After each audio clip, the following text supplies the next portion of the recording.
What's up, everybody? It's Jeffrey Lyles welcoming you back to another installment of Lyles Movie Files. Yeah, I was really so upset that the Rams won the Super Bowl, I had to take a week off. Not kidding. I was a little sick, but I'm back, almost better than ever. Holding it down with me, as always, is little brother Jayce. How you doing, bro? Shot? Good. Glad to have you back and ready to podcast, man. Yes. So, next Friday, Matt Reeves' The Batman arrives in theaters. On a scale of 1 to 10, what is your interest level for this movie? Okay. The trailers are getting my... I am above average, but I still think I'm probably like the real C+ level of excitement because this is a DC film. As I've said 1,000 times, DC has let me down with their decisions and trying to create a new property and trying to keep me excited about something. Hey, we're going to reinvent the wheel every 5 years. Just is not engaging enough for me to, continue to stick around. Like, oh, wait, you guys got a really good idea on this. Oh, wait, we're going to scrap it and make you watch another Batman origin movie. Like, I don't really know if I'm that excited. It's like, yeah, we probably won't see his Martha and his dad die. I mean, Thomas Wayne die. But that's not a given. They might have cast him in secret and everybody's like, oh, great, another daggone origin. I mean, we can't even get the small version like we saw of Jeffrey Dean Morgan and, gosh, I'm trying. Yeah, like the 2 seconds that their cameo in was it Justice League or Dawn of Justice? Yeah. So it's like we're gonna reinvent the wheel. It looks, and I will say this could be really good trailer work. That it looks like Zoe Kravitz and Robbie Pattinson look like they have good chemistry on the trailers. Colin Farrell looks very different as Penguin, which is intriguing. There looks like there is action in this movie, which is intriguing. But it's still DC. And I can't trust it. Can't trust it. Cue up Flavor Flav. So, maybe this will help you feel a little bit better. Matt Reeves has confirmed that he and Warner Brothers are already in talks for a sequel. Give you more confidence. So was Zack Snyder. Man, okay. We have to move past that. We've got to move on. They've learned their lessons. Alright, so let me ask you, how long was the original cut of the movie and how long has the new cut? I don't know. I feel like when they release it on Blu-ray or 4K, it's not going to be an extended cut because this movie's 3 hours. And that is basically your typical Zack Snyder actual movie. Story and hack it to pieces. So I think they're going to actually let him tell his story. So if nothing else, Matt Reeves gets to do his version of the Batman with this first installment. I mean, that oddly enough, that actually has me more like, again, puts me to that C+ level versus the C level, which would be Disney. I mean, not Disney, but Warner Brothers movies. So it's like, okay, you're letting the story flesh out. I hope you have a lot of characters to work with Batman, but you also are given hopefully enough time to develop all of their reasons for being in Gotham, and you don't just instantly, hey, what about Joker? It's like, if you're not bringing Joker in here, don't mention Joker. Like, don't do exactly like Batman Begins. Like, I got a card. That's all I got. We'll see where it takes us. But don't mess with Joker at all. Don't mention him. He's not a thing. So funny you mentioned that. I started while I was... No. This isn't a bad thing. Okay. I was just on the couch, super fatigued, and I just needed something to watch. And Netflix actually has the Nolan trilogy. So I started watching The Dark Knight. And then I was like, wait a second. I'm seeing the Batman this week. This isn't fair to any Batman movie to watch The Dark Knight the same week. It's not fair.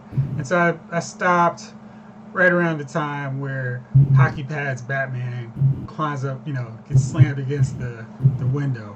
Oh, you should be. I mean, that's the part where the movie starts to really escalate to it's about to get real now. And I was like, you should stop at this point right here Yeah. because If you get to China, it's over. You're just never coming back. no, he had already gone past China. Really? I He thought. had yeah, he had brought the guy back, and that's why the mob called Joker in to start doing his thing and running Oh, chaos. you got some man. You got something up here, man. Because I would have been like, sorry, Matt Reeves, you got no chance. Like, Only dude. because I was seeing it this week. Like if it was next week, I'd just kept going. But I was like, let's hold up. So Yeah, that's not a fair comparison at it all. absolutely not. So now we've got that on the table. We know Riddler, Penguin, and Catwoman are going to be in this movie. For a Matt Reeves sequel, what Batman villain would you like to see? Would it be someone we've already seen on the big screen, or someone who just hasn't gotten that shot on the big screen that could still work as a viable film length Batman villain? Okay. I'm not sure, but I'm pretty sure you and Gunner have said one of the best villains they could actually do a full length is Hush. Like, because I have Hush, the animated movie. I liked it, but I didn't read I didn't even read the graphic novel, so I wasn't as like salty about it. But I thought, okay, this is a good workable villain, and they tried to use him in Batwoman, and it was still like you guys kind of rushed that. But there seems like there is a good character in there. I think if they did something like full length, I think that would probably be somebody that we had not seen. It's not Bane. It's not Azrael, which wouldn't probably work too early in Batman's run without Bane. You don't need Killer Croc because Killer Croc is like one fight. You don't need. I mean, Mad Hatter is a 15-minute dude. So you need somebody psychological who can mess with Batman enough so it can't just be all action. So I think Hush would probably be a good one to go with. But see, you've mentioned all the reasons why it seems like this version of Riddler is a hybrid of Hush and Riddler. It's got the bandaged up face, and the real crux of the Hush storyline is all of the villains are coming around the same time, and Batman has to deal with them coincidentally while Hush is working beyond the shadows. And it's not quite the same thing as a Long Halloween, which I think is more of a viable story for a movie because you can still incorporate all the villains without spending as much time. Because outside of maybe Mr. Freeze, but I don't think that's the character that Matt Reeves would incorporate in his movies. Well, okay, they just and maybe I'm saying this because they just did Long Halloween as a animated movie. I don't think they would go too quick to make that into a live action movie. But that, I mean, what was it? I mean, Long Halloween was really Batman Dark Knight, wasn't it? No, Long Halloween is the Long Halloween. The Dark Knight took elements of the Long Halloween for its movie, and Yeah. but not enough that is because I mean the whole deal with that is a holiday killer. Now, if they wanted to just go, okay, let's scrap all the bad guys from it and just make it the holiday killer versus Batman, that could still work. But I think Long Halloween works so well because of the random cameos of the various villains. And you don't have to give them a huge role, but I think maybe that's the best choice because I feel like they've really knocked out all of the major film worthy bad guys for Batman. Yeah. But I don't. I mean, like I was just like the list I've named. I'm like, okay, you take those guys. After that, beside the Maronis and Falcones, you're in some C level bad guys who shouldn't. I mean, unless you have like, hey, I really connected with this character as a kid. I'd love to see him. I'd rather make a bigger profile for this guy or girl and really actually make him somebody fleshed out that people are going to be talking about 10 years later as a bad guy. Unless you got a story like that, I think you're probably going to have to go with a good graphic novel and like, hey, we're going to have to run this and let it go as the next movie. Poison Ivy could be a character like that, but I just feel like they are trying to make her a fan favorite or a face in the comics, and I think they kind of shy away from that.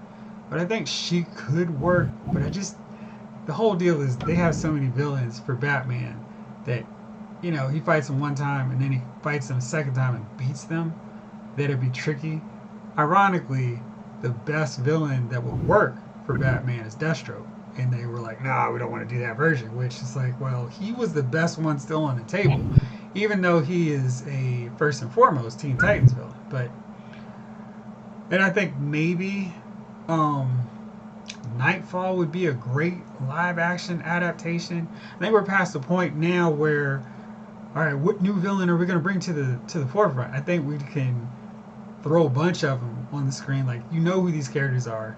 And I think him fighting Bane and then John Paul Valley showing up as the Dark Batman reinforcing for Bruce Wayne. But isn't this guy so new you couldn't do old seasoned veteran Batman? Like that's the problem with starting him so young. That's I wouldn't say a problem if you're trying to run this franchise for 10 years, but he's on his own separate Earth, so it's just Batman. So you're not putting him with anybody else. So it's like, are you going to talk like?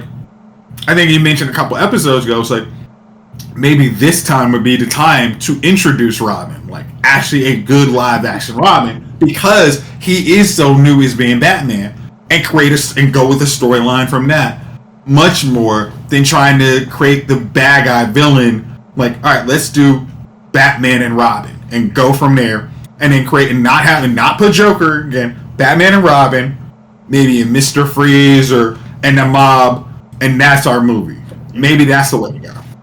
Maybe it's the Marconi family and Robin. But again, I'm the more I'm thinking about it, I feel like we need Robin in these movies just to differentiate them from these super realistic, super gritty, super toned down versions of Batman.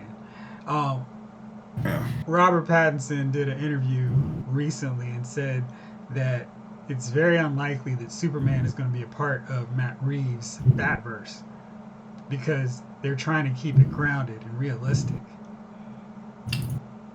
Get out of the superhero business if you want grounded and realistic. Dang, gone. Like, seriously, Marvel makes movies with people out of space and you want grounded and realistic? Like, what do you want?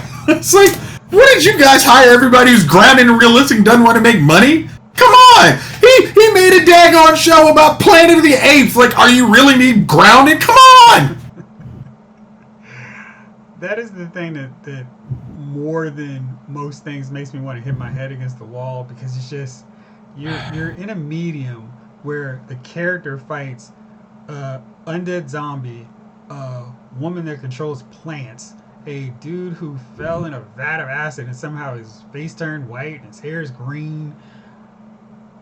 There's so many fantastic elements of Batman that to go, how can we make this more realistic?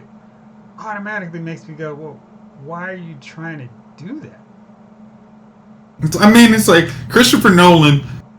You say, hey, we wanted to make a hyper realistic Batman. Christopher Nolan has taken that and done. There's no more super hyper realistic Batman. It's like, don't do a realistic take of a superhero who hangs out with Batman who's been fighting Vandal Savage back when he was before the dawn of man. Like, just stop that. It's stupid. Yeah. Like, and you keep trying to do it every time. It's like, oh, we're gonna make ours hyper realistic. Marvel's being successful and not hyper realistic, but we want to be hyper realistic, and nobody sees our movie, and then we complain to our shareholders on why we can't make money. Speaking of that, as we transition into Marvel, so Spider-Man No Way Home is the third highest grossing movie domestically, all time. Hyper realistic, I'm sure. Yeah, because of the portals from different realities. I was trying to think of a scenario and a situation where another film could possibly get that same level of excitement, because I felt like both Avengers Infinity War and Endgame really benefited from all the groundwork put into all those films that led up to them, and it created this surge, basically from the back from 2012 when Thanos was shown, all the way to 2019 when Endgame came out, and it just felt like, man, nothing's gonna touch this. And then Endgame came pretty. I'm sorry, No Way Home came pretty close to, knocking on that threshold of, hey, I'm also part of this impossible to beat movie thing. And I was thinking, the only franchise, the only movie series that could have possibly done that was the X-Men. And they crapped out on those opportunities. I think Days of Future Past was a really decent, really good movie. I enjoyed it. That was one of my favorites of the X-Men movies. X-Men First Class, right up there. But they just kept cranking out movie after movie and then disregarding the opportunities of the excitement of having all these characters together. Days of Future Past was, okay, here we go, but they never, like, that could have been what No Way Home, what Endgame, Infinity War was, but I don't know if there is an opportunity for anything else to do that, especially with DC going, nah, dude, we need our movies more realistic, and we're getting rid of We don't Superman and want Batman. money. I think you actually on the right franchise, but it's going to be the second or third X-Men movie that's going to have a chance to knock these numbers out. If you use, again, you got Kevin Feige. He's going to make it so you guys don't make it. I'm not trying to bury Turtles, but let's be honest. He's not going to let X-Men become an Eternals. He's like, no, this is a franchise that, especially if what kind of could be interpreted saying like, hey, the Endgame was the last Avengers movie, we would need something like X-Men, all of their various storylines and all those characters, by the time they get to whatever their logical endpoint or close to their real one you really want to see, I think that is the only thing that has enough character and depth and to actually make it so, hey, we want to go see this in pre-pandemic levels or surpassing No Way Home. I don't think there is currently probably like Guardians of the Galaxy 4 is not going to touch No Way Home. 3, sorry, like that's not going to touch No Way Home. We want to go see it. It'll be fun, but No Way Home was literally like, it was, you went and saw it, and then you're like, this is everything I would want in a Spider-Man movie. And a Marvel comic book movie. And, again, Yeah. I just don't see anything touching that. And I think, in both properties. Both companies. absolutely not Warner Brothers and DC. And I'm kind of worried in the sense with the X-Men movies because Fox just was like, ooh, let's spoil this great story. Let's spoil this one. Let's ruin Dark Phoenix twice. Let's ruin, there's so many things. Magneto cannot be used. Magneto, yeah, like they totally made it so Magneto and Mystique have to be on the bench. And that's not a problem because they have lots of great stories without them. But it's just like, why did y'all continue to just hammer so many good stories out the way without having a plan and then going, oops, oh well. They honestly the Fox's problem was they liked the actors they cast as the bad guys so much they weren't going to let them go to do other properties. Yeah. They were like, hey, we got you hooked in here for a 5-movie deal, and it doesn't matter if the storyline, hey, you're gonna be what, Apocalypse Horseman. But why? Doesn't matter. You're in. Oh, Dark Phoenix, should you be hanging out with the X-Men? Don't know. We don't care. You're in this movie. Yeah. It's just like it was. To somebody, I stopped at Apocalypse. I'm like, I can't, even if you got it on Disney Plus, I'm not that bored. I can go to Dark Phoenix. It's just like I can't. I will say again that Dark Phoenix has one of the better X-Men fighting scenes, and the ability to just actually scrub and get to it makes it so much better than actually watching the movie. But it's a really cool fight scene. It's like, oh man, you guys actually know how to use the X-Men in fighting style. But they're a real problem. I think maybe a dark horse could be Fantastic Four, because I think that, oh look, here's Chris Evans showing up as Human Torch. That could maybe get people kind of like laughing or whatever, and they could keep building the Fantastic Four movies, because we can't count Galactus with what we got before, so he's still fresh. And there's so much wide open stuff with them. They could do an Annihilation storyline centered around uh, Captain Marvel, Fantastic Four, Guardians of the Galaxy. I mean, they could do so much that it was still that they could use them as the big anchor for a big event. Well, I was gonna say like is now giving Eternals credit. When they used the Celestial, that could have easily been Galactus. I mean, that's so you basically we got the technology, so we can easily do a Galactus kind of character.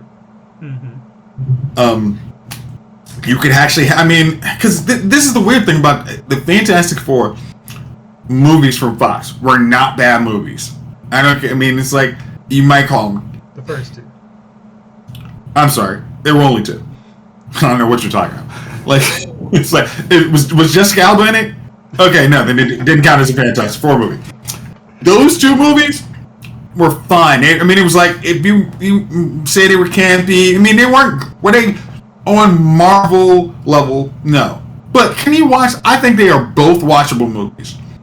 They're very watchable. Their biggest problem was they trashed and didn't understand how to use Doctor Doom. That was a big problem. Right, and that's my exception on those. Doctor Doom is a Marvel villain. He's not just exclusively Fantastic Four. He's one of the big. I mean, it's like if you go to how many Secret Wars, the bad guy is Doctor Doom. It's not anybody else. It's Doctor Doom taking away the Beyonders' powers or something and becoming the man who's basically reshape reality. And that is definitely a storyline you want to build to in the Fantastic Four universe. And that means do not touch Doctor Doom until it is time. Honestly, the thing with Secret Wars is it is such a pick up and go story. All the heroes are plucked from their normal lives. So you don't even have to set it up. It's just you could have like the Thor Love and Thunder with the Beyonder noticing Earth all of a sudden. And then just taking the heroes and the villains and putting them into a battle royal, which is basically all Secret Wars is. But you need to establish a new version of Avengers, your Fantastic Four. Maybe throw in the Guardians with this because they've been around for a minute. X-Men, you've already got Spider-Man, and then a few random characters like Daredevil, Doctor Strange. You're good. I mean, your TV universe should, but I mean, and the fact they are making a very extended TV universe like Ms. Marvel, gosh, what's her name? She-Hulk. Oh, not She-Hulk. I was Miss Marvel. America Chavez, Monica Rambeau. You're gonna have a lot of characters that you can use for, and I don't think you have as deep a bench of bad guys to use, and I think that's something they need to work. If you want to get to Secret Wars, you got to build up your bad guy bench and not make them jokes. I mean, I don't think Marvel doesn't. I mean, MCU doesn't do a bad job of their bad guys, but you can't have them redeem bad guys. You got to go. These guys are the bad guys, and go from there. Yeah. And it's like, but again, it's like you don't teach. Like you have to make it so Doctor Doom is your bad guy. Beyonder, you man, but I think they could do that with the tools they actually Marvel has. So like we're not hyper realistic. We actually understand that we have big imaginative properties that actually get kids to actually think of, hey, this would be cool. Hey, I can try and do something like that. Hey, I can make a rocket ship to go to Mars because, hey, I dreamed of it or I actually saw it in a TV show. Versus, oh, I'm hyper realistic. I can drive a Chevy Mustang down the street. Woohoo! Big job, big whoop me. Like, sorry, I'm rambling. Speaking of driving, wait. Yeah, speaking of driving, since we just mentioned it, Brie Larson wants to join up with the Fast and Furious. She said that would be one of her dream projects. And unlike some people, Rock, who don't want anything to do with the franchise, she actually wants in. And, Brie Larson does all the car commercials. So, what do you think? Would she be a good fit in this? Hey, I would want to see her more than if she was in it. I don't want to see her like the Rita Ora cameo where she's go race. Like, if y'all want to have her, I mean, she's an actress who deserves some actual screen time. I don't think she could work with Kurt Russell's team.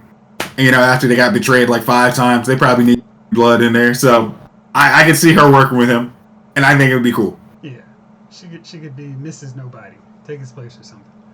Yeah. Yeah, since we don't know of his fate. Okay, Marvel's Disney Plus is about to get some additions. The Marvel Netflix shows are about to vamoose from Netflix, and that means you're about to run out of time to watch Iron Fist Season 1, Jessica Jones Season 2, and all those lovely shows. Oh, gosh. Who's got the time to watch Jessica Jones Season... I'm sorry. Did you watch Jessica Jones Season 3? I still haven't. I have zero. I mean, that second season, gosh. It's like, man, this is the most depressing, bleak. Now, that was a bleak, depressing show. And it was no fun. I was like, all right, I don't care if you have a season 3. I'm good. It's like, all my friends suck, and all my family sucks. Yeah, but her friends didn't suck because they're sucky friends. They suck because she was a sucky friend. Oh, gosh. I mean, it's like, hey, Malcolm, would you like to be a not horrible person? No, I got to deal with Jessica all the time. Man, she sucks. It's like, hey, Patty, would you like to not suck? No, Jessica sucks. It's like, no. Yeah, that was not a trick I was going to go down. And even though I think it's the last week to watch them, I'm like, I would probably watch, out of the shows that no one likes, I would rather watch Iron Fist Season 1 versus watching Jessica Jones Season 3. Ooh, it's like, scathing.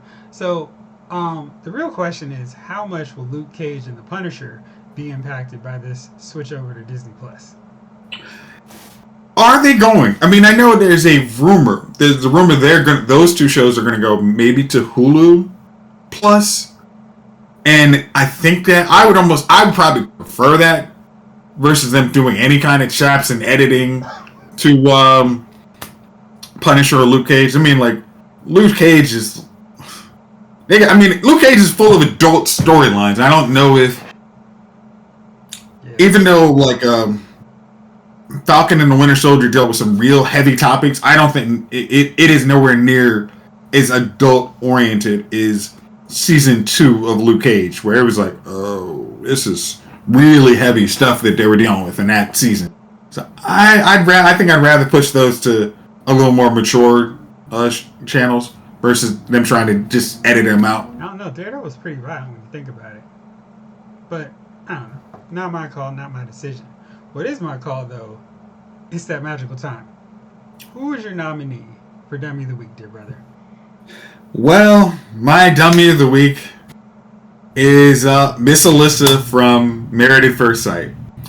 Alyssa thought, yeah, I don't like the dude I'm actually going to be with as soon as I see him, but I'm going to scam my way to have a vacation in Puerto Rico for a week. Not have to tolerate the dude, because I don't want to be talking to the dude I'm married to.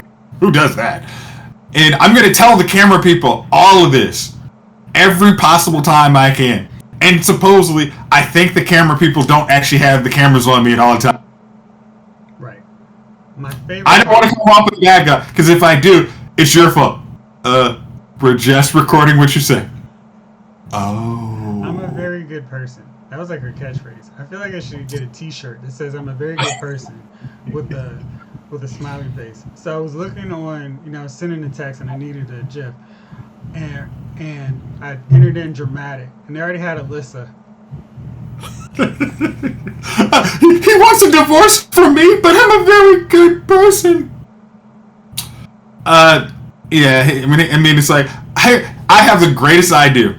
You take the apartment for the first month. I'll take it the second month.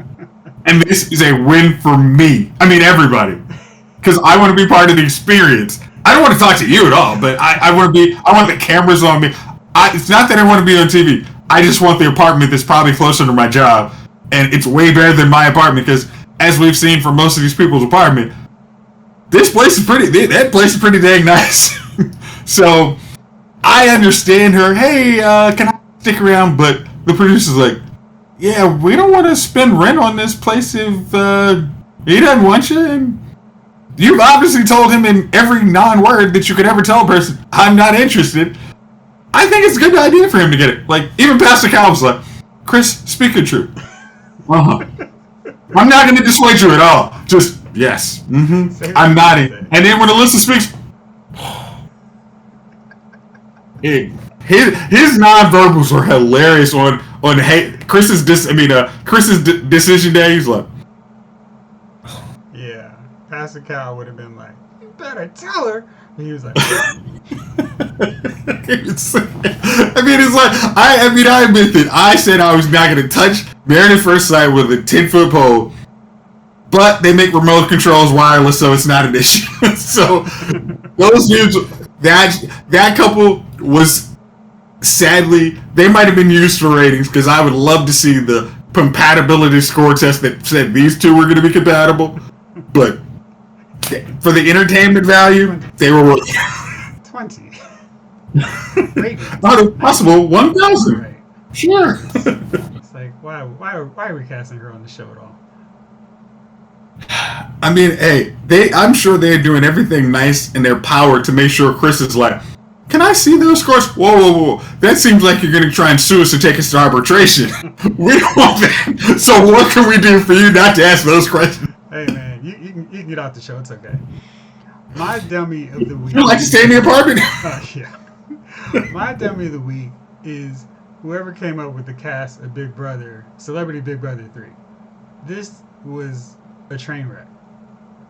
And we didn't even get to talk about it because for some reason they just wanted to CB the Olympics. Like, we're going to run through every episode during the Olympics. And I'm like, listen, if you have house guests who don't even want to be there, I'm going to watch some snowboarding. I'm going to watch some alpine skiing over. I'd really like to go home. Sorry, we're going to vote to evict the other person. And it felt like they had two people who knew how to play the game the entire season. And nobody else knew what to do. Like, Lamar Odom was in the house by week 3 and still going. So, what happens if there's a veto? I'm like, you know what, dude?